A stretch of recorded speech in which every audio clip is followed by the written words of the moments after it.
This session is going to be about properties and identities. So they are simple properties. You have to understand them, and let's see how we can apply them. Now, once we understand all of them, we will spend a lot of time on understanding them, the concept, and once that is done, we'll move on to the classroom exercise, and problems will probably be very easy for you once you have the concept in your head. So, but before we even get into our core learning, I have a couple of riddles for you guys. So I'm going to share my screen now. All right. So guys, this is the first riddle for you. This is a question. Who all can answer?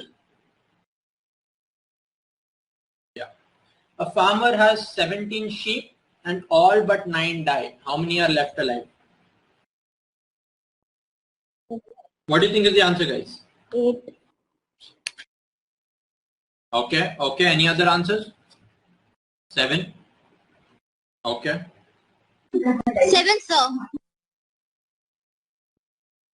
Okay. I have 7. I have 8. I have 9. Pragya says 7. Vamika says 9. Whenever such questions are asked, just type in, guys. When you have to discuss, I will let you unmute and speak. Don't worry. 7, 7, 8, 9, 8. Yashika says 8. Any other answers, guys? You're 14, and we can actually have a one-on-one session. Everyone will get a chance to speak. So all of you type in your answers. 7, 7. Okay. 8. Okay. Okay. So guys,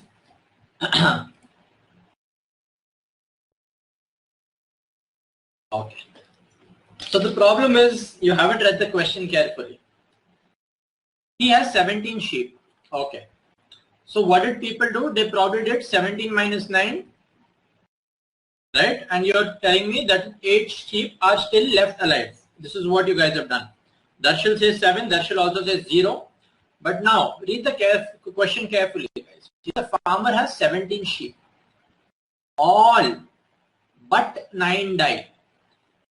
This was just a language-based riddle, guys. All but 9. That means all except 9 sheep died. That means how many is he left with? 9. I think Vamika is the one who gave the right answer, if I'm not wrong. Yeah, Vamika Talwar was the only one with the right answer.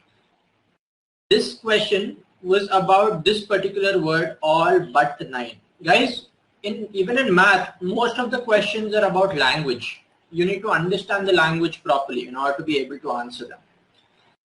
He did not say 9 died. He said all of them except 9 died. So except 9 means 9 are still alive. So 9 is the right answer. Vamika is the only one with the answer.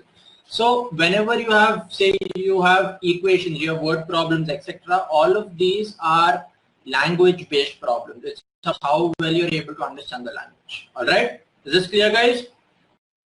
This is your question, guys. What number do you get when you multiply all the numbers on a telephone's number pad? 1, 2, 3, 4. When you multiply all of them, which is the number that you get, guys? Okay. So guys, yeah, 0 is the right answer. It was a pretty simple thing. It was just about whether you understand when any number multiplied by 0 gives you 0. And this is one property that is a part of today's session also, surprisingly.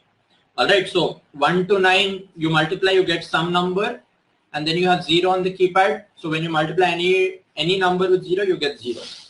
Right. Now guys, before we start with our concept, I have one last question for you. How many days does a normal calendar year have, guys?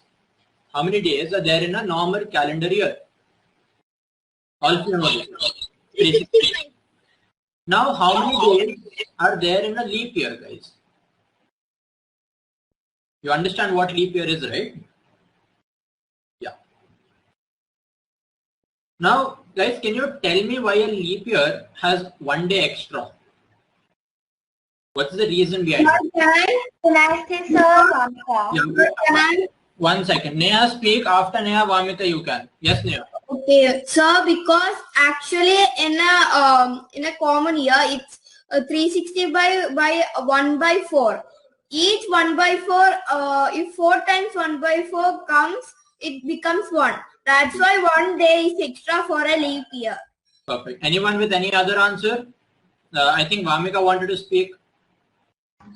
Same answer, sir. Yeah, exactly. So that actually 1 year is actually 365.2422 days.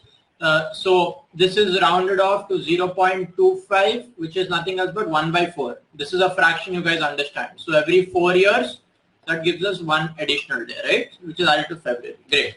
Chalo. Okay. So enough with the riddles.